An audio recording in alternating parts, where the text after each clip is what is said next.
العلیم من الشیطان الرجیم بسم اللہ الرحمن الرحیم۔ السلام علیکم، میں مسعود رضوی آپ سے مخاطب ہوں۔ آج 3 رجب المرجب ہے۔ امام نقی علیہ السلام کی مناسبت سے میں آپ کو ان کا ایک تعلیم کردہ عمل بتاتا ہوں جن کو اولاد نہ ہوتی ہو، ان لوگوں کے لیے ہے۔ علی ابن محمد ضمیری، جو امام علی نقی علیہ السلام کا ایک پیروکار تھا، کہتا ہے میں نے جعفر بن محمود کی بیٹی سے شادی کی اور مجھے اس سے بڑی محبت تھی، مگر اس سے اولاد نہ ہوتی تھی۔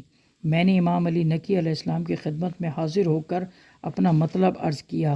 حضرت متبسم ہوئے اور ارشاد فرمایا کہ انگوٹھی فیروزے کی لے لو اور اس پر یہ آیت نمبر 89 سورہ انبیاء کی، جو حضرت ذکر علیہ السلام کو اللہ تعالیٰ نے تعلیم فرمائی تھی، اس کو نقش کرا لو۔